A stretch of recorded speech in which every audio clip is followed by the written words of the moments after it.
Well, hello everybody. This is Chrystal Lynn, Cowgirl Astrologer, and I am super excited tonight to get to present to you a new series that I am working on right now. And this will be a 12 video series of the rising signs, the Ascendant. I'm going to go through all 12 signs in depth.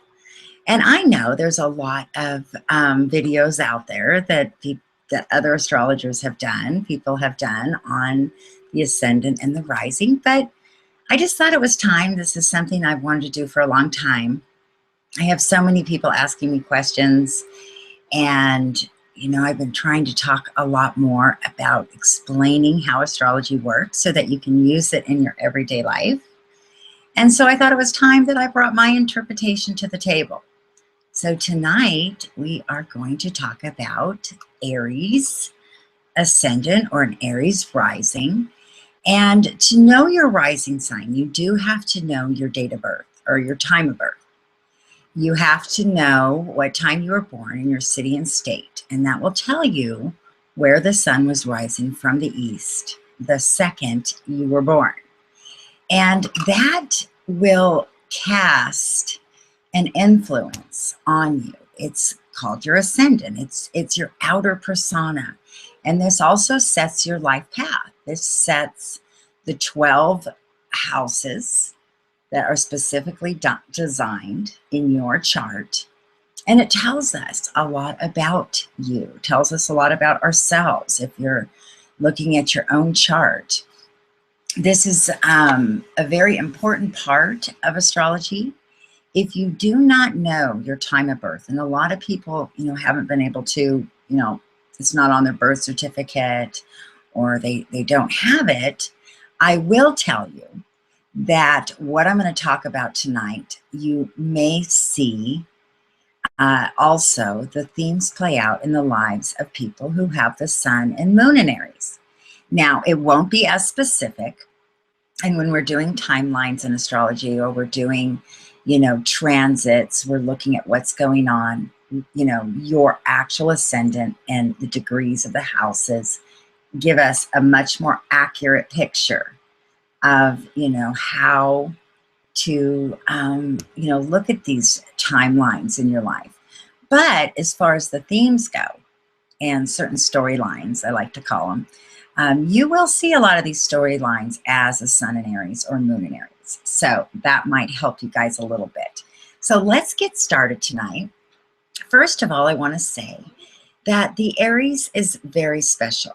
One of the reasons that the Aries rising, okay, I'm going to try to refer to this as Aries rising since that is our focus, is that the life path is set up where all of the houses are placed in their native land. So, for example, if you're an Aries rising, your second house will fall in Taurus. Third house will fall in Gemini. Fourth house will fall in Cancer. Fifth house, Leo. Sixth house, Virgo. Seventh house, Libra. Eighth house, Scorpio. Ninth house, Sag. 10th house, Capricorn. 11th house, Aquarius. 12th house, Pisces. So when this happens, you get the full effect from each house. So each house is influenced by a certain planet. And each planet represents a different theme or storyline that can play out in your life. Now, if you are looking at your birth chart right now and you're an Aries rising, and you notice that maybe you have the second and third house in Taurus, or this lineup is not exactly in order, then you're just going to want to realize that you may have a double influence of houses going on, and that would be something to do like in a reading, that we can look at that and exactly what that means. But for the general description of the Aries rising, we're going to talk about it in terms of the houses and how they lay out. Okay, so first of all, let's take a look at the fact that Aries is ruled by Mars. This is fire. This is the god of war. Okay, Aries are impulsive. If you know an Aries rising, You'll know that if you stand next to them, you can feel the heat coming off of their body because they always have this, hot fire energy going on. Often we can see the looks based on our rising sign, how we look, certain physical characteristics. So when you see an Aries, male or woman, they're going to be very athletic. They have, they're very muscular, not necessarily like, well, men are actually, pretty buff. You'll see a lot of them lifting weights and, really good physiques, and women too. They're strong, they're athletic. A lot of times you'll see with the Aries, they kind of have a strong jawbone and a thick neck, kind of like for a man, like a football player neck. They just have a real chiseled face, and it just looks like that warrior. They're very good looking. So, you're gonna notice that they're very athletic. The other thing about the Aries rising is characteristic wise, you're gonna notice that they're impulsive. They don't stay in one place very long. Okay. They like to be doing things. And what turns them on more than anything is the sound of a loud engine, motorcycles, something that's got the motor running. They like that sound of being able to have power underneath them. They can be adrenaline junkies. You'll often see them, hiking, climbing mountains, jumping out of planes. They love the fear of, they love to do things that, are on the edge, kind of life and death things.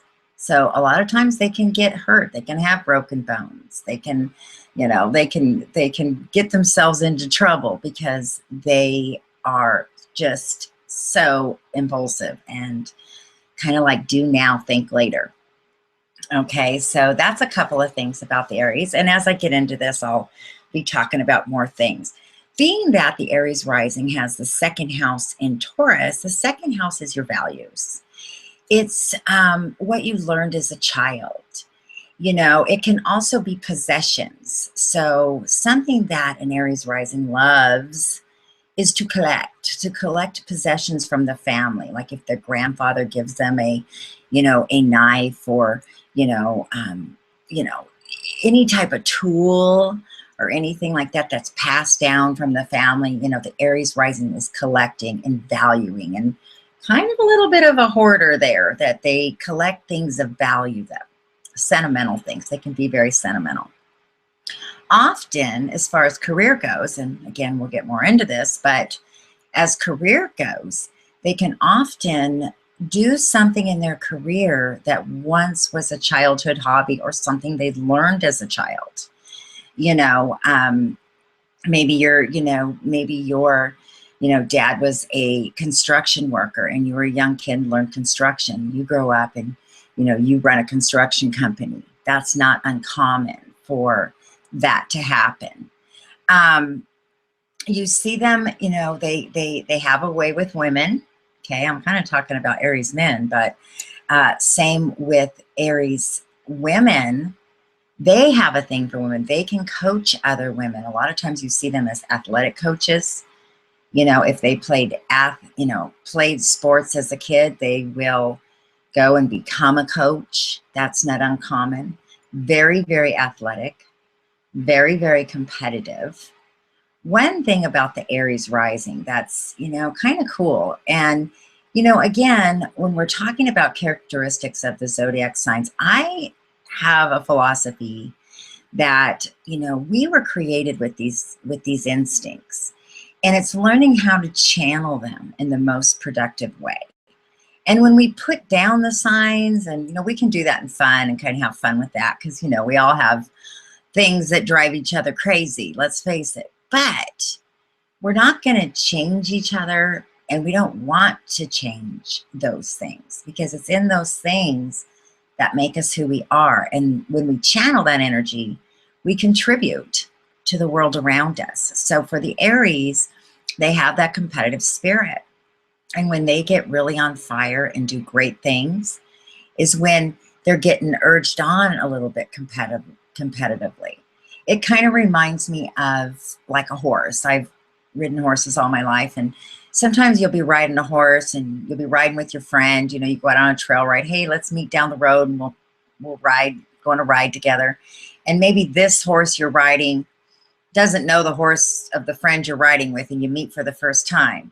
Well, often horses you're on, just cruising, having a good time, walking along, and all of a sudden that horse next to him will start to walk a little faster.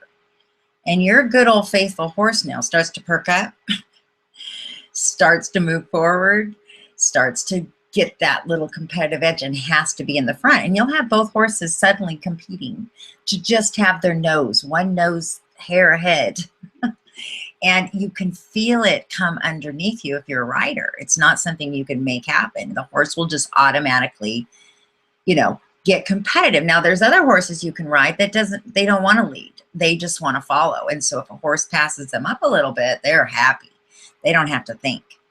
But when you are on a competitive horse that has that natural tendency, it's why we have great race horses. It's a natural tendency. And it's very much an example of the Mars energy that the Aries rising has. So one of the things is, you know, if you tell an Aries rising that they can't do it, they're pretty much going to prove to you that they can. So that's a good motivator too, by the way. Just, you know, tell them they can't do it, and then they'll do it. The third house for the Aries rising falls into Gemini. Okay, it's ruled by Mercury. That's why a lot of times the Aries rising as a child will know everybody in the community, will be polite. They'll tell you that your child is just so wonderful. They communicate, they talk, they get involved. They love to get involved in sports and games that the kids are playing, hide and go seek, you know, and they love to communicate. Aries risings are also very good marketers, very good at advertising in any type of venture that they take on. They are excellent at telling everybody about it. They usually have close relationships with their siblings. They're very protective of their siblings. They look after their family. They love their cousins. They love their sisters, their brothers. They can be, like I said, that protector. Now, if you're an Aries rising and you're saying, hey, I don't have that kind of relationship with my siblings, you know, there may be some other things going on in the chart that aspects that can create a little different theme. Okay, so that's something we look at when we're looking at the whole chart. But for tonight, I'm just doing a sample of, you know, the things that can play out in the Aries life. Okay, you have an Aries ascendant or rising. So typically, they are very connected and love to communicate with their neighborhoods, families. They know what's going on. This can also be why they have a hard time learning in school. Often, Aries rising will be labeled as ADD or have a hard time focusing in school, because that third house is that lower learning that you learn when you're young and in school in those early years, and your mind's going 100 miles an hour. It's really hard to focus or be sat in a classroom. A lot of times children that have an Aries rising do well in homeschooling or do well in alternative type of learning because they have to get out. If you have a child that has an Aries rising, they have to be physical or they will just explode with energy, okay? And that can turn aggressive. So it is really important that you put them in sports, you know, even if they like music. Sometimes you'll see them playing the drums, you know, something that is more of a, you know, energy releaser. They've got to get that impulsion out, okay? So again, sometimes in school, you will see that they have a hard time. A lot of times even dyslexia, because that Mercury can get confusing, and it's in the third house where they're learning. Now let's look at the fourth house. The fourth house is in Cancer, ruled by the moon, and that can represent the mother, that can represent the home, that can represent how they're raised.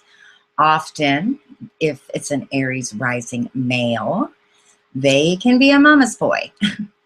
Also, same thing with an Aries rising woman, they will be close to their mother. They can be very close to their mother. Their mother tends to dote over them.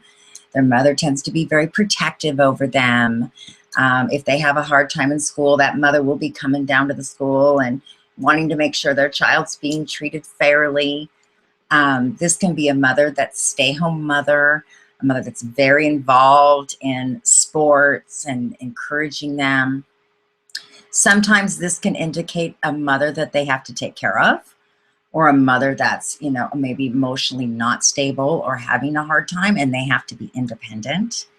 Sometimes the mother, you know, has a hard time. So again, these things can kind of, you know, come up in different ways. But the bottom line is you've got a mother theme in that fourth house, a strong mother theme of taking care of that mother, being very close to that mother.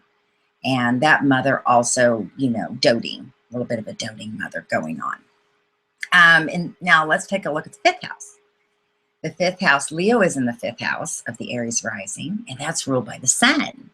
So when we look at, and I've got a few notes here because I want to keep track with everything I have to say. I've been reviewing this for a few weeks now, wanting to share this message tonight. So fifth house is, you know, our creativity, romance, children. Okay, so the sun is here. Aries risings love to take their kids out, to have fun with their kids. A lot of times they can be the soccer moms on the side or the soccer dads, you know, that need to sit down and let their kids play, but they like to be very involved with their kids, and they'd love to be proud of their kids. They love to see their kids do well. They can often, you know, like I said, really push their kids to get out there. And if, you know, as a child, having that sun energy in the fifth house, you know, the Aries rising often is very popular, rises to the top. They're the star football player or the star cheerleader or the star gymnast, or, you know, usually, again, you see it more in competitive sports. They're not as academic in their early years. That comes a little later when we get into the ninth house. But the early years, they just have a ton of energy, okay? And so it's really important to explore that. But they'll rise to the top. They're leaders. And in their relationships, in their romance, they like to impress. That's why, you know, if you're a teenager, you're going out on your first date, you know, that Aries rising loves to, you know, pull up in the big red truck, you know, with the loud sound, and, you know, they like to show off, you know, they like to show off in big ways. And that's that fifth house in Leo. It's that grandiose side. When it comes to children and love, they like to show off, okay? So that's pretty cool there. Then we've got the sixth house in Virgo, and that's ruled by Mercury. Your sixth house is daily routine.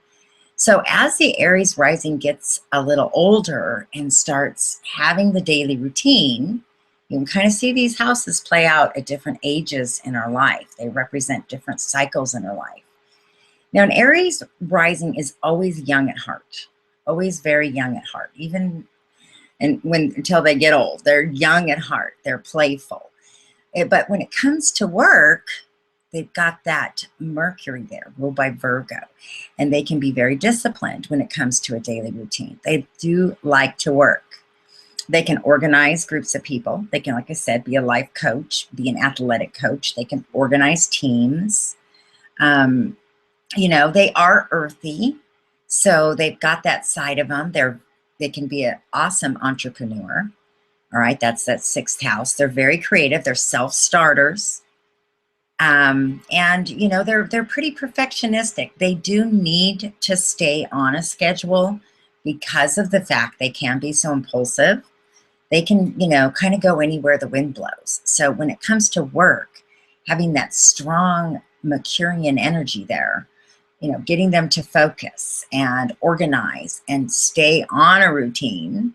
Okay, sixth house in Virgo likes to stay on a routine. That's actually really good for them. That helps stabilize them because they can have very, very strong careers. Okay, even though they're all over the place, they can have very, very strong careers. Okay. Now the seventh house for the Aries rising falls into Libra. It falls into Venus, which is ruled by Venus.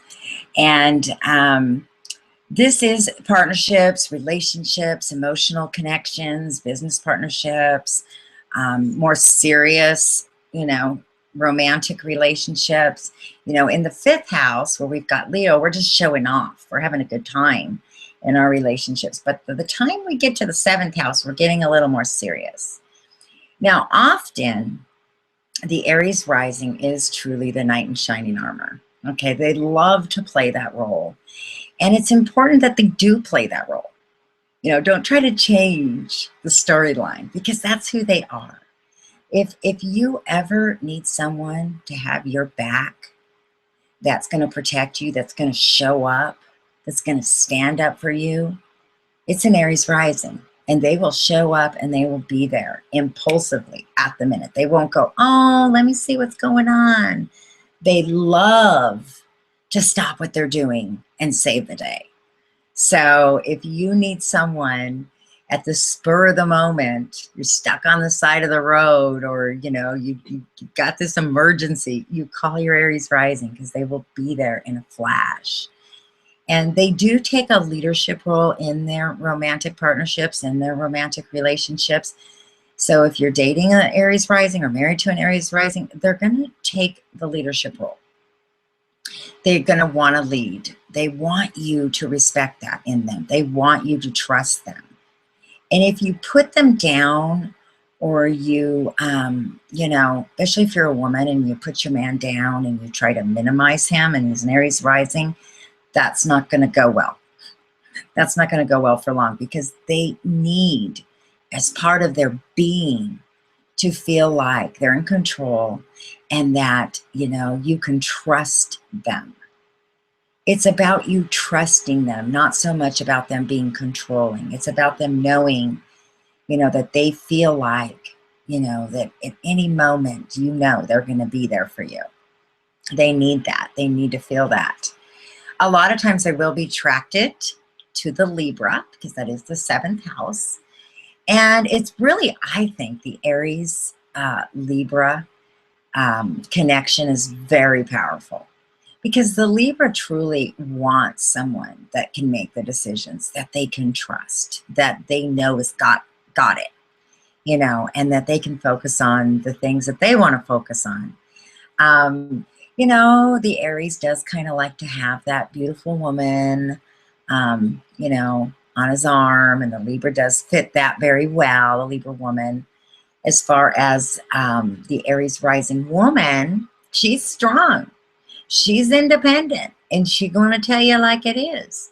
So she really does well also with a man that, is going to support that, is going to respect her strength. That's not going to try to pull her down or, be threatened by her.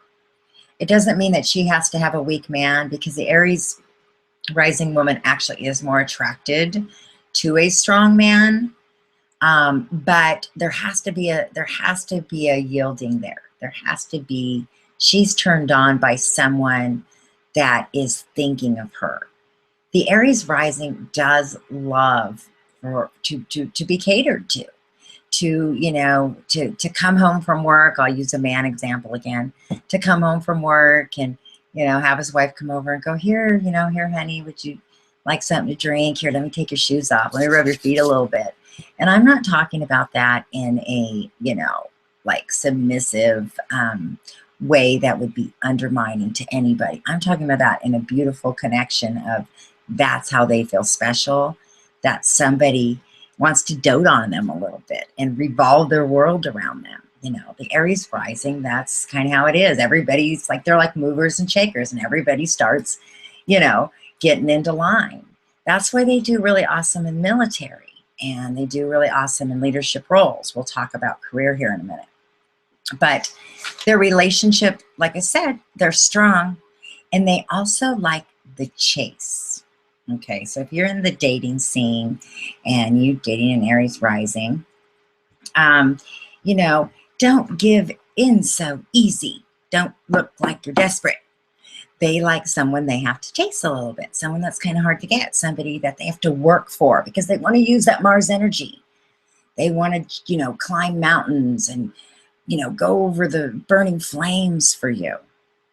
And, you know, that's what excites them. And to keep a relationship alive with an Aries rising, you've got to keep that energy going, you know, where it's this little bit that they're always having to chase or always having to save you. And that can be fun. Doesn't, again, I'm not talking about like manipulative game playing. I'm talking about roles that we play that ignite us, that make us work. We're all different. One thing about the Aries rising when it comes to relationships is they don't like, you know, people to try to manipulate them in a relationship or be moody or be pouty or, you know, try to manipulate, especially with emotions. It's like, say it like it is. They want you to say it like it is. They want you to just be honest. And whatever it is, they'd rather deal with that. They don't really like that kind of like emotional manipulative game playing, but they like a strong person on the other side that they have to kind of hunt for. Okay, so hopefully that bring you a little insight there. They have the 8th house in Scorpio. Now, this is when things get a little more intense, and this is why I named the video Aries Rising the Scapegoat, because they often carry on themselves the karma or the generational curse of the family, however you want to look at that, or just generational themes of a family or generational behaviors, dysfunctions. Because they care so much for their family and they protect their family, they often have 8th house issues. I'll give you a couple of examples. You know, they might marry someone because 8th house can represent in-laws, and then they don't get along with their in-laws. Or if it's a man, their wife does not like their mother, and you know they're kind of a mama's boy. Or same thing for a woman. You know, her husband does not get along with her mother. There can be those kind of scenes that play out. There can be an inheritance often that's in the family that they have to kind of look after or protect, or they end up being the one that is the, you know, that controls that or has to, you know, divvy all that out. They end up having to take those roles a lot of times when it comes to inheritance. They can have issues with taxes because they are entrepreneurs and they can make a lot of money, and a lot of times they can get in trouble if they don't pay attention, because stuff like that just is hard to focus on for them. So if you are an Aries rising and you have a good business, you know, get a good secretary to do all your taxes and do all your paperwork. You guys are not the best with that stuff. It's just not, it's just too boring. So have someone help you, because that's where you can get into trouble. This is also where, although they can have a lot of relationships, you know, they do like the chase and they can have a lot of relationships in their life. When they do truly find the one that they love, that is the one that they're going to, you know, walk over the burning flame for. They are very intense in that love, and they can be possessive. They can, you know, be protective, a little bit jealous.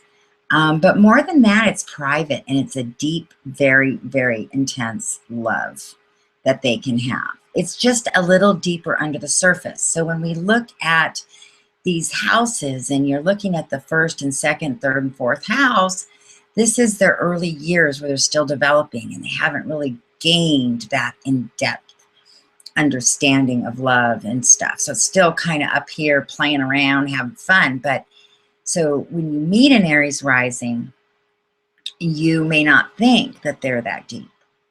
But if they truly fall in love and you are the one that they're going to, you know, go to the ends of the earth for, they will love you very deeply, and they will keep that private. They might talk about, if they're talking about relationships, then they're not the ones that they care about. The ones that they keep secret, that they don't tell anybody about, that's the ones that they really love. Okay, that's the ones they're bringing home to mama. But again, 8th house is ruled by Scorpio. So there can be dramatic scenes and dramatic intense stuff that goes on around that 8th house relationship. Okay.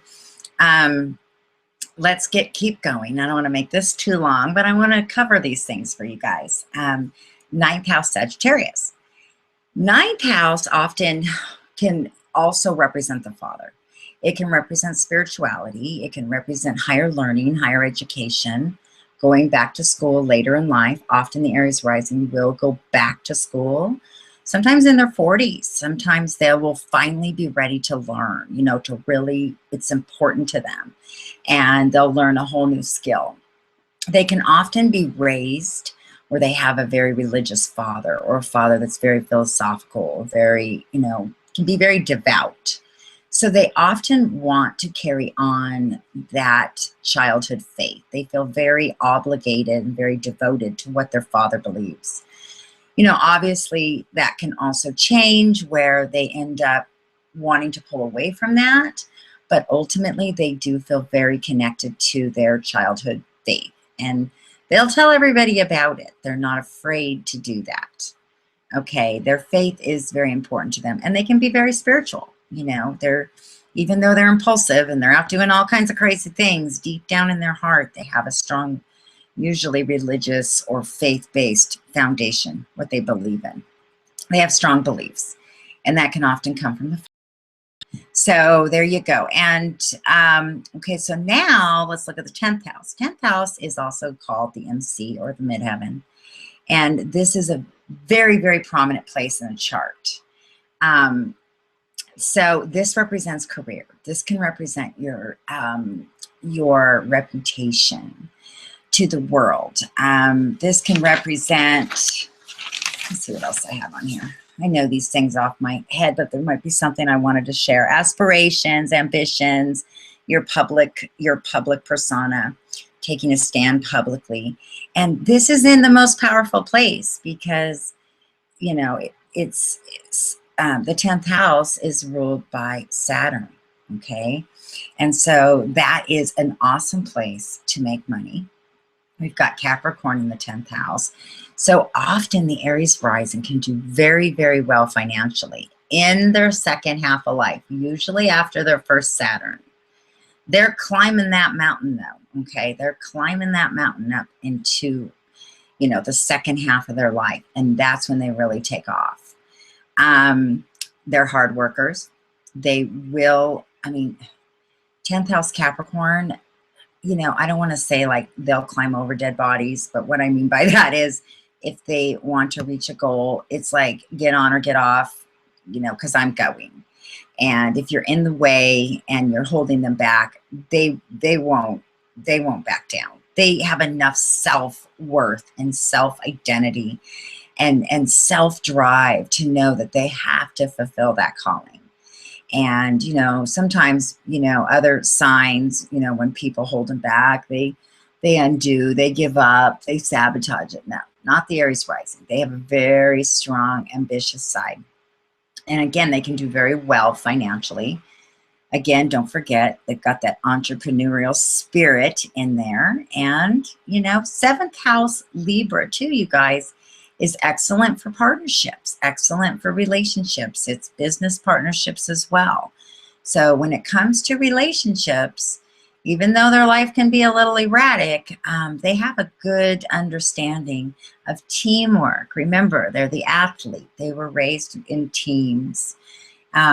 So they know how to make something work when everybody's working for the same goal, but they are usually leading the way. 11th house in Aquarius. This is the influence of your friends and clubs and societies, more of your detached relationships. Okay, 8th house is more intimate, personal relationships, marriage, and, you know, in-laws and all that stuff. But when you get into the 11th house, it is more of your groups of circles. And again, they do awesome because it's in Aquarius. So often the Aries rising can be a part of a humanitarian effort. They have a lot of networking. They know how to get networking going. If they have their own business, they know everybody. Okay, don't forget, 3rd house in Gemini. Okay, so these are the air signs.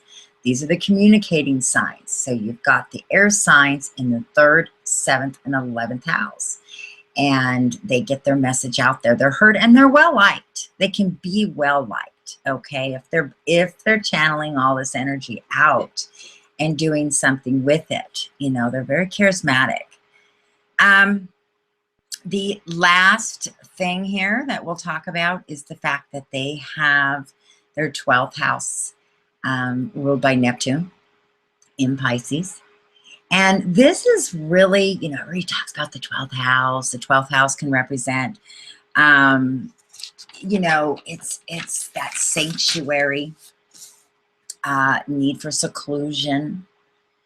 Let's see if I have anything else here. Service to others. It can be, you know, need for seclusion can come out in a lot of different ways. The Aries rising, when you get down deep down to their heart and to the subconscious, they're very intuitive. It's very hidden though from the outer public. You have to really know your Aries risings to see that deep side of them. But they will often throughout their life, you know, have dreams that are very spiritual. They can deal with addiction because we've got the 12th house there in Neptune, which can be, you know, very deceptive because they're so impulsive and they, you know, they love the adrenaline. If they're not able to channel that, that's when addictions can happen too, because they're simulating that feeling through drugs or alcohol. Okay, so a lot of times, you know, when we look at addictions, it's because we're being repressed somewhere else. And then people are trying to manufacture that feeling that they need to have to survive. And they're manufacturing it through something that's temporary and not the real deal. Okay, not the real high on life. So, you know, this can lead to, you know, having to go through programs like AA or rehab or mental hospitals or prisons. You know, you've got to be careful because they are impulsive. Aries risings can do something and then later regret that. There is that strong warrior energy there. So you do have to be careful with the 12th house in Pisces that, you know, you don't do something that you end up having to be in one of these isolated places, because the 12th house Pisces can represent prisons. Okay, Pisces represents prisons, so you have to be careful. Now, I have seen Aries risings that work in the prisons, and that or work in, you know, mental institutions, and they're running the show there because they have a heart for it. They understand it. Okay, they understand it. So that's a good thing, you know, and just that they, you know, just that the Aries rising is careful, again, that they don't get lost in escapism. Usually when I see that happen for the Aries rising, again, is once they've given up or they're not using this amazing energy that they have. So in that 12th house area, it's very important to get near water. That will help balance you out. Have a strong spiritual life that you foster, that you meditate, because you guys don't slow down very often. You have a hard time slowing down, and you have a hard time slowing down your mind. So don't feel bad. You know, there's people out there that can sit and meditate for hours and like get in this like swan pond area, and, you know, and others with Gemini in the 3rd house, your mind is not going to do well, like sitting there praying for hours. But you could go fishing, and you're fishing on the water, 12th house, and that's how you meditate, you know. Or you get on your motorcycle and you take off down the highway and you're alone, but you've got the sound of that motor, which actually balances you guys out. So, you know, these are just some things to think about, some themes to think about. I'd love to hear your thoughts on it. I hope that was helpful for you Aries rising out there. If you guys can identify with anything I've said, I'd love to hear your comments, or if you have anything to add. There's always more to add. And if you would like a reading to go more in depth, because again, you're not just your rising sign. So when we do a reading, or when I do a reading, I looked at everything else going on in your chart and how it connects to that life path. So that will, you know, that will strengthen or change or, you know, put a few twists and turns in that theme, in that life path. But this is generally the life path of an Aries rising. So thanks, you guys, and stay tuned for my next video. Probably be up next week for our Taurus rising. All right, you guys, take care. Thanks.